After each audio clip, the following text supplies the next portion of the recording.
All right. This video, I want to talk about macro or the economy at large and what's the situation we're in right now. How does the economy and yeah, the big picture work in general, and what can you do about it? First, I want to say that macro or like macroeconomic projections are by and large a waste of time. If you look at economists and their predictions, it's just completely random. Like they're so often wrong, and the only thing I think that economists are really good at doing is explaining afterwards why they were wrong.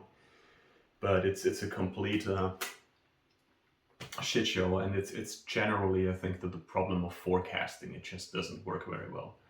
So in general, I would say stay away from from economists by and large, and don't you don't have to invest an absurd amount of time yourself to understand all the details.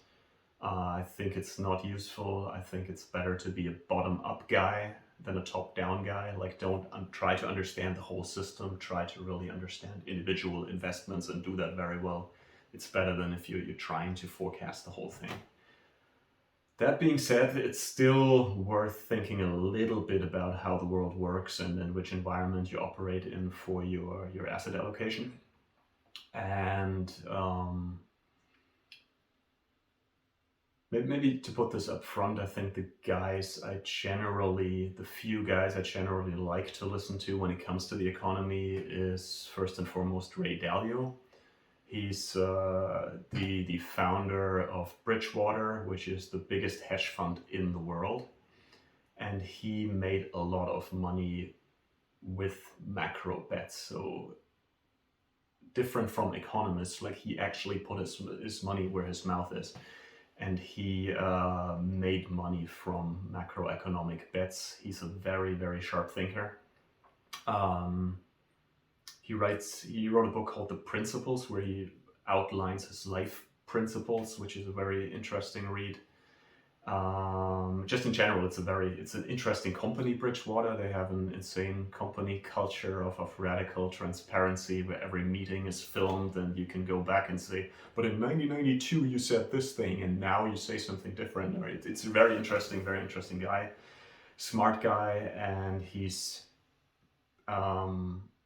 able to break things down in a very logical way, that he says, you know what, the economy is a giant machine. Let's just understand together how the machine works, look at the individual parts. Amazing, the things he does. And so he's one person I would listen to in terms of macroeconomic things. If you're German speaking and prefer something in Germany, I actually like some of the things that Max Otte writes. He wrote a book called Der Crash kommt, right before the crash came, right before 2008, the big financial crash. And he wrote another book later called Weltsystemcrash. And he has a bit similar views than Ray Dalio, and I think that's in general views that I agree with and that I think are worth reading. The concepts I want to cover, so that you're a bit caught up on the basics of macroeconomics, are inflation and deflation, and debt, government debt. Starting with inflation, inflation simply means that the prices of goods increase. So the stuff you buy on the daily, like your food prices may increase, your rent may increase, the price of houses, the price of everything just increases. That's what's called inflation. That's what we're pretty much all used to. We all know that back in the day everything was cheaper, and at the time of our parents you could buy a lot more for your dollar or your euro. And yeah, that's what inflation is. Deflation is something we're not really that used to, because it really hasn't happened that much in our lifetime. It's basically the opposite. It's everything becomes cheaper and cheaper and cheaper compared to the value of money, basically. It sounds great, but it isn't. I will go into a bit more details later. What else can I say about it? inflation picked up a lot or became really a big thing after 1971, I think, when the Americans, before that, the dollar was pegged or tied to gold, so you could always exchange dollars for a certain gold amount. And this tie was basically cut. And so since then, the government can just print as much money as they want. And as the amount of money increases in comparison to the amount of goods, inflation happens, basically. Inflation usually is wanted in a low single-digit percentage range. Once it becomes hyperinflation, which means it becomes a self-fulfilling prophecy in the spiral upwards, that things become more and more expensive. People realize that and realize that their money isn't safe anymore because it's worth less and less. They buy more things and then flee into assets, and it becomes an upward spiral that cannot be controlled very well maybe anymore. So that's hyperinflation, but there's also the other side. Deflation is also not easy to control. If you imagine the scenario, it means things become cheaper and cheaper. So that means if you want to buy a car and you know tomorrow it will be cheaper than today, what do? You wait. You don't do anything. And that's what private consumers do in a deflationary environment. And it's also what businesses do. If they know things will become cheaper, they just wait with their investments. And so what that does is the whole economy basically slows down and contracts. Everybody sits there and hoards their money, and nothing moves anymore. And out of the two, politicians, for a variety of reasons, clearly prefer inflation. For example, because deflation is really, this cycle is just extremely hard to break because nothing is moving anymore. How do you get people to move to spend money? Like hyperinflation is also scary, but at least things are moving, people are buying things, etc. And the general main mechanism in which the government tries to control inflation and deflation is the interest rate of the central bank. So once inflation becomes too high, governments raise the interest rate, and what that does is that investments become less interesting, basically. So if you have a higher discount rate, your projects will be worth less if you discount it with a higher percentage rate. So investment projects become less attractive. Or you can think about it the other way around, just keeping money as cash becomes more attractive. And so people buy less stuff and put less money into investments, and you can slow down the inflation a bit. The same if it goes in the other direction, if it goes towards a more deflation and everything freezes up, interest rates are lowered, that motivates people to spend money, and you keep the economy going again, and you also counter the deflation, basically. And so politicians generally, I assume, are definitely far more afraid of deflation because it's harder to end this whole cycle. And yeah, if we talk a bit about inflation, I think it's also... So inflation is wanted, and there are a couple more reasons I will go into later after we talked about debt. But the government also doesn't want you to know that inflation is somehow wanted, and ideally they want to underreport inflation. They don't want you to know how high inflation is. Because if everybody knew how high inflation was, they would buy more real assets again, which would create more inflationary pressure and prices would go up even more. So in order to not get into a hyperinflation, ideally they want some inflation, but they want to underreport it in a certain way. The way governments do this is there are, for example, two mechanisms that really suppress the reported inflation rate. There's a website called ShadowStats or shadowstatistics.com where they calculate inflation with simply a fixed basket of goods, the same way it was done in the 80s or 90s, and you see that the inflation measured this way would be a lot higher than the inflation that's reported today. So you would maybe assume that the way inflation is measured is that the government just takes a basket of goods, some steak and your rent and your car and your washing machine and all your expenses, and just tracks how that basket moves. And that's how inflation used to be calculated. But since governments have incentives to underreport a little bit, one mechanism they can do is they basically say, well, if the price of steak rises a lot in a year, maybe it makes sense to assume that people wouldn't eat that much steak, but they would eat more chicken because chicken is still cheaper. And so they shift the basket from steak towards more chicken. And so things that you used to consume, like high value things like a steak, for example, are step by step kind of replaced by cheaper and cheaper things. And that's a way to report lower inflation numbers. Another way you can report lower inflation numbers is if you say you have an iPhone 9 and you have an iPhone 10, and the iPhone 10 has twice the computing power than the iPhone 9. They would say, well, the computing power you bought became half as expensive, right? If you pay the same price for the phone, but your computing power doubled, they basically say that's a deflation. Like you basically pay half for the computing power, and that's calculated into the inflation calculation. But then, are you really twice as well off having a phone with twice the computing power, or are you still have the same satisfaction with your life, and is it the same quality of life, but you just keep up with buying new phones because you have to? And as I said, Shadow Stats is a really interesting website to look at. I'm not sure if I fully believe that the numbers are as high as they report, but I think that the general gist that inflation is higher than you think is definitely right. They also give other reasons of why governments want inflation, basically, and want to underreport.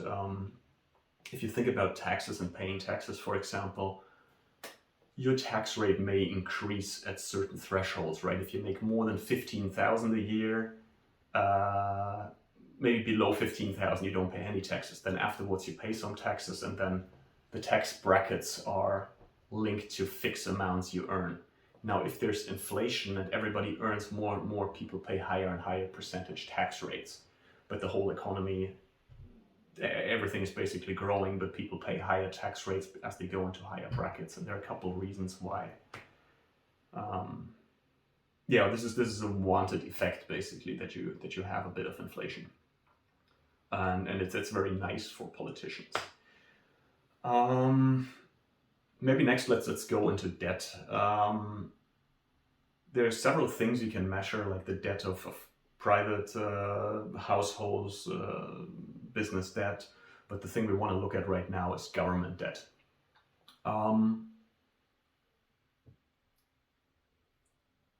Government debt is reported as a percentage of GDP. So if you think of the government as a private person, maybe you earn 50,000 a year. And if you think about how much debt you have for your house or your car or whatever, you measure it as a percentage of that. So if you have 40,000 in debt because you bought a little flat and you make $50,000 a year, you have 80% of your income as debt, kind of. And that's the way it's basically measured. So the GDP you could think of kind of as a form of an income number or something like that, or the size of the economy, and then the debt as a percentage of that. Now, politicians, obviously, their first interest is to be re-elected, which means people have to be happy. And that's what politicians obviously try to do. They try to make people happy enough that they get re-elected. And it's definitely more fun spending money than saving money.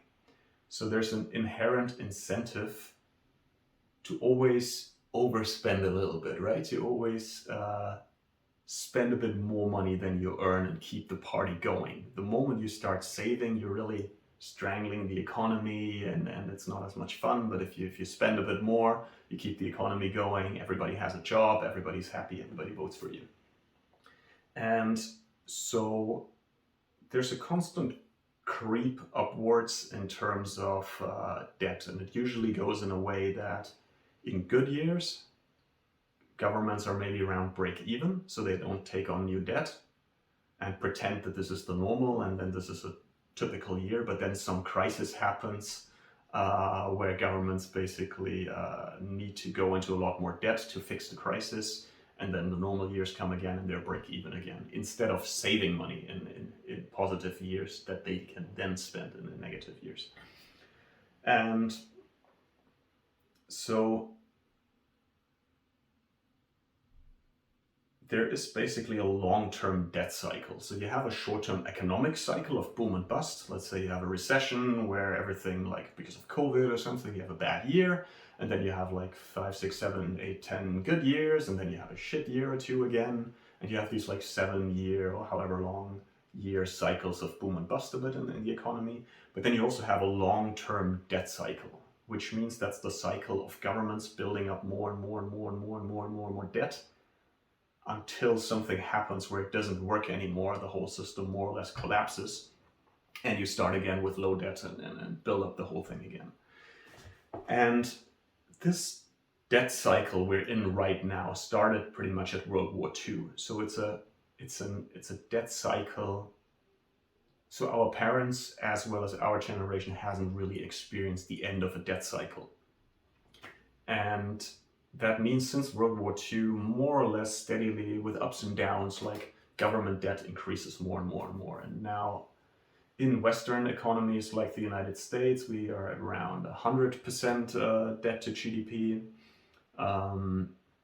In Japan, it's insanely high. It's already at 200%. And the question you have to ask yourself is like, how long can the party continue?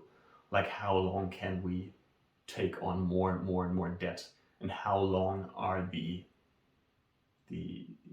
people providing the debt willing to finance governments? And at one point, do they start to get doubts and say like, hey, can you actually pay this back? And it's a bit the same as if you think about a private person, right? If somebody takes on a little bit of a loan from you, and you know they have a good income and a good job, easy peasy, you know they can pay it back. But once they take more and more and more money from different people, you at one point start asking like, wait a second, can you actually pay this back? And the moment more and more people start asking this question, maybe the time when the system collapses, right? When a lot of doubt starts to come into the system, people are like, can you pay this back? And then it's also a self-reinforcing cycle, right? Because you're afraid other people won't lend anymore, etc. For Southern European countries, like those doubts were around in 2011, 2012, that people are, oh, the PIGS countries like Portugal, Italy, Spain and Greece. But somehow these doubts were kind of forgotten afterwards. But we're still in fundamentally the same predicament, that governments have increasing debt levels, and it cannot go on forever. We know that it cannot go on forever. And so the big question is, what's going to happen, and when is this whole debt cycle going to end? I think it's fair to say that it will not be a lot of fun. Spending money is a lot more fun. So I think the whole period of our parents' economic life and our economic life so far was probably more fun than what's about to come. And let's maybe first go into the question of how will this whole thing potentially end. One way is basically the way I described, that debtors really, or the people providing the debt simply lose trust in the system, won't basically lend debt to the governments anymore, and the whole system is collapsing. That's a real big financial collapse, or there will be haircuts on the debt, and then maybe Banks will go bust because they have it in the balance sheet. Once the banks go bust, the next thing, and you may have to reset the whole system. And that could be potentially very, very ugly and very unpredictable and hard to control. And so that's clearly not what's wanted, that the whole system collapses. So how do you actually, what's the most, the least painful way to get out of the situation we're in if you already kind of fucked yourself, if you already overspent for such a long time? I think that the quote unquote beautiful, but it's not that beautiful, but most beautiful way to get out of it would be to basically have a fairly high inflation. That means the economy and the value of real assets and everything is growing when compared to the absolute level of nominal government debt. So you definitely want some inflation, basically, to inflate away your debt. That also, and you want to keep the economy going. You definitely don't want the economy to have big hiccups or slow down or something like that. So that's kind of the game I feel that politicians do want and should want, that you have fairly solid inflation, but then again, not too high that it spirals out of control and becomes hyperinflation. And keeping the economy going at all costs. What else?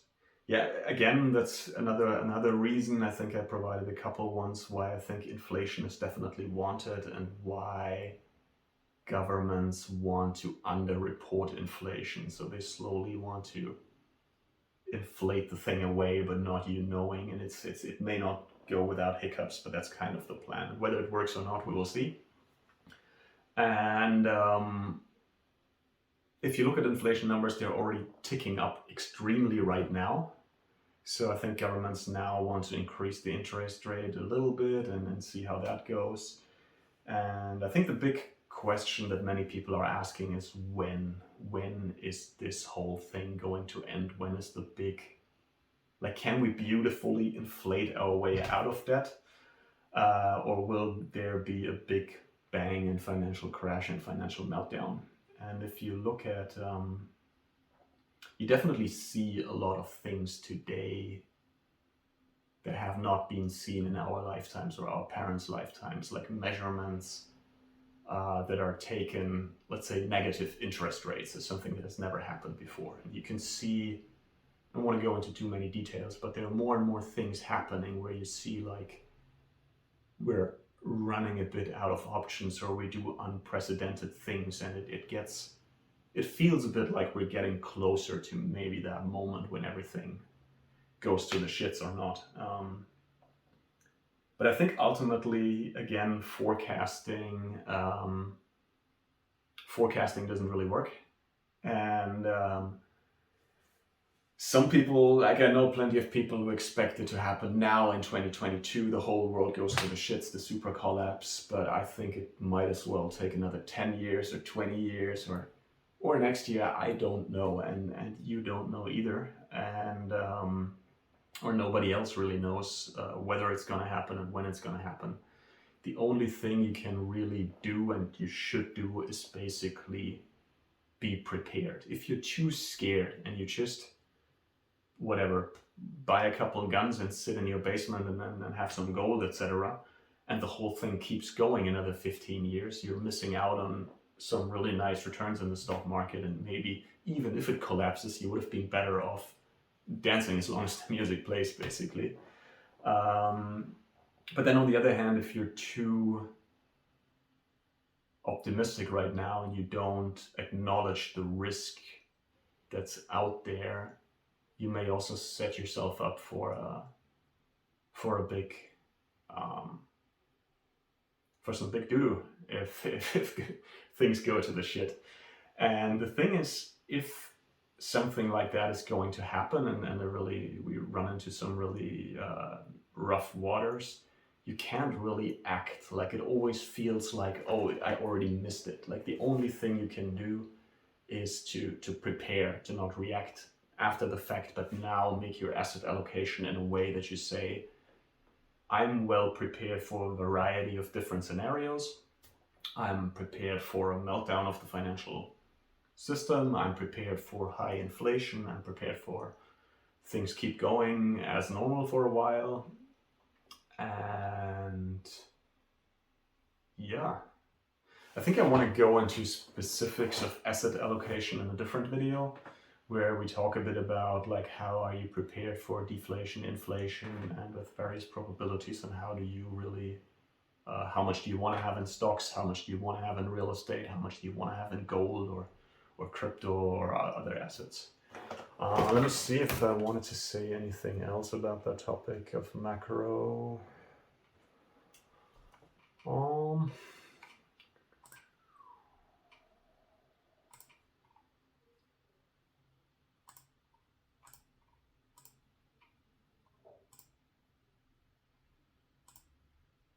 Nope. I think that's it, and I see you in the next video.